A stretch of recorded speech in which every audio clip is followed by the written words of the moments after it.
round up that so-called ghost fleet. Lucas Tomlinson is live at the White House with the very latest. Hey, Lucas.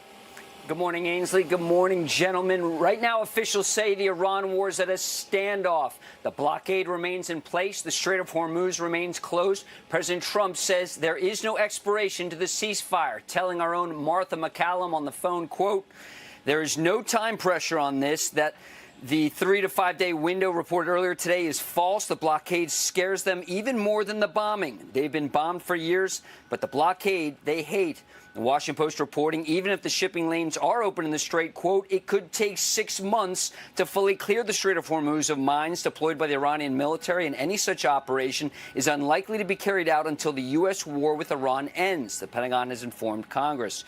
A reminder, there's no go-around from the Persian Gulf. There's only one way in and out of the Strait of Hormuz. The U.S. Military Central Command with an update on the blockade. U.S. forces have directed 31 vessels to turn around or return to port as part of the U.S. blockade against Iran. And President Trump posting very good news. I have just been informed that the 8 women protesters who are going to be executed tonight in Iran will no longer be killed. 4 will be released immediately. 4 will be sentenced to 1 month in prison. Here's more from Caroline Levitt yesterday with Martha. Only President Trump could save the lives of these 8 beautiful Iranian women who he has received direct word from the Iranian regime, or what's left of it, that their lives are going to be spared. And that comes as a result of President Trump asking them directly not to kill these young, beautiful women who certainly deserve a chance to continue living their lives freely and peacefully. And now that will happen thanks to President Trump, because he's a humanitarian at heart. And Iranian forces seized those 2 ships yesterday in the Strait of Hormuz after U.S. forces seized 2 Iranian oil tankers. It appears to be a tit for tat. Right now, there are no plans for Vice President J.D. Vance to fly to Islamabad to continue negotiating with Iran. The White House says they're waiting for a comprehensive Iranian counterproposal. So we wait. Guys? So just to be clear, Lucas, we picked up these ships far away from the Strait because we know how we're beginning to unwind how Iran is getting their ghost ships in and out, and how they're trafficking their oil, right? That's right. One of them was outside the Strait of Hormuz in the Gulf of Oman. The other one, Brian, you're right, was in the Indian Ocean, far from the Strait of Hormuz. That ship allegedly had left Karg Island with oil. It was a sanctioned vessel, but the U.S. monitored it, sent in the Navy SEALs to board the ship in the Indian Ocean. It was a sanctioned vessel with oil bound for Asia, Brian. Yep, and maybe bound for China. So that's certainly going to affect them. Lucas, thanks so much. That's what Lindsey Graham put out last night on social media. He says this blockade's going to go global, and I think that's what he's referring to. They picked up this ship, Tiffany, which was en route to China, full of oil. So how have they existed all these years? Because Joe Biden looked the other way and allowed them to take their sanctioned oil on unsanctioned ships. They turn off their transponders, and these ships will go to China in many cases. And they sell their oil, they get their money, it stays offline. A lot of the transactions are done in dollars. And now we're saying, we're stopping you here, and we also know what you're up to over there. So the question is, Ainsley, does now the Chinese and other people that are considered allies of Iran start to put pressure on them to make a deal? And I think they have to. I mean, it's going to impact them all. Not only do we have full control of the Strait, but we're controlling international waters at this point, and no one wants to go against our Navy. Mm-hmm. It's interesting because daily, the Institute for the Study of War, they're a nonpartisan, nonprofit public policy research organization, and they have public daily updates on what's happening, and their latest one have the report of the Iranian decision-making being fragmented and in disarray. And we've been hearing from our sources that the leadership there can't agree. So when our individuals go over to Pakistan and they meet with the Iranians, the leadership there can't agree. You've got the IRGC against, other leaders that have been communicating with our team, and they can't even communicate with their supreme leader because he's in hiding and there's no communication. So they have to pass notes to get a decision from him. Yeah, so you got the political leadership, the speaker, the president, and then you got the IRGC, which has the weapons.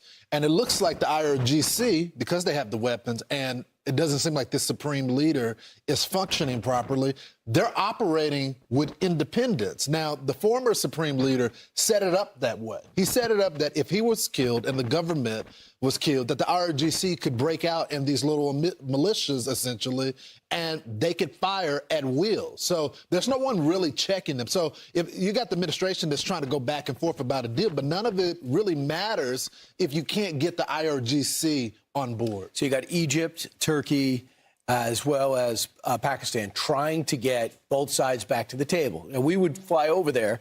We're not going to go 18 hours with our 3 people and go over there and deal with people. Number one, are they going to show up? Number two, if you do show up, can you make decisions? J.D. Vance said it was clear halfway through their 21-hour marathon meeting that the people they were meeting with weren't making final decisions, and they were arguing with each other in front of our guys.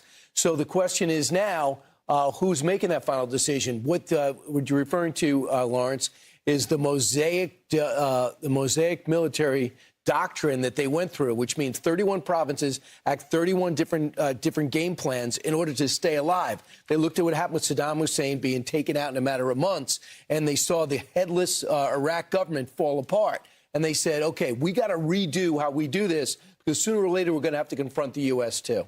Well, I think one side is willing to come to the table, and they're willing to negotiate with some preconditions, like the U.S. has to lift its blockade before the talks. Not sure if the president would do that. Maybe he would, or maybe he would right after the talks, depending on what those talks are.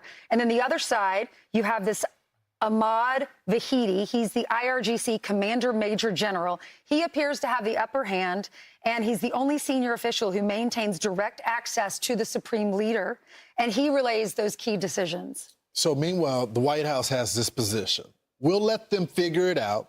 Iran needs to get a unified front. Until then, we'll continue to take control of the Strait and strangle them from an economic standpoint. Here's Caroline Levitt. We await their response, and we will see. The president has not set a firm deadline to receive an Iranian proposal, unlike some of the reporting I've seen today. Ultimately, the timeline will be dictated by the commander-in-chief and the president of the United States. The White House and our intelligence community certainly has a good understanding. However, we want to see a unified response and a unified proposal. To the previous question's point, you see a lot of different messaging on social media from many people within the regime. And a lot of that public nonsense is not what we hear from them privately. But again, we want a unified response, and that's what the president is awaiting. Yeah, it's tough to deal when you don't know. Right. You can't get them to show up, and if they do show up, they can't speak with one voice. So we kind of have an impasse now. It's amazing. We've heard a lot about gas prices with what's happening there. It's affecting gas prices globally, and a lot of Americans are worried about it. But the S&P 500 and the NASDAQ closed at records. Look at that. 3 green arrows up dramatically. Yeah, earnings are strong. Let's just take a look at what the gas prices look like right now. As of yesterday, just over $4. It was higher a week ago, and then a month ago it was $3.94, and then a year ago it was $3.17. Remember, on average, Joe Biden's per barrel was over $90. Right. We're getting close to the 70, and at 65 is when they don't want it to go any lower. That means he can't make any money in the oil business. But we're pumping like crazy. We're beginning to explore. We're trying to fill the gap. But right now, the American people are feeling the pinch in gas prices. Yeah, they're saying in this new Fox News poll, when it comes to gas prices for your family, 60% say it's a major problem, 29% says it's a minor problem, and not a problem at all, 11%. You go back to September 25, Ainsley, a major problem, 33%, a minor problem, 43%, not a problem, 24%. I would just say, as I continue to say, this was the Iranians' goal, is to put pressure on the president when it comes to the gas prices, so he would alter course. Right. Several things come to mind. I heard a report, a man was being interviewed. He's a farmer, and he has big tractors, and it's very expensive, obviously, to fill those up. Or if you're in the shipping business, it's very expensive to put gas in your boat.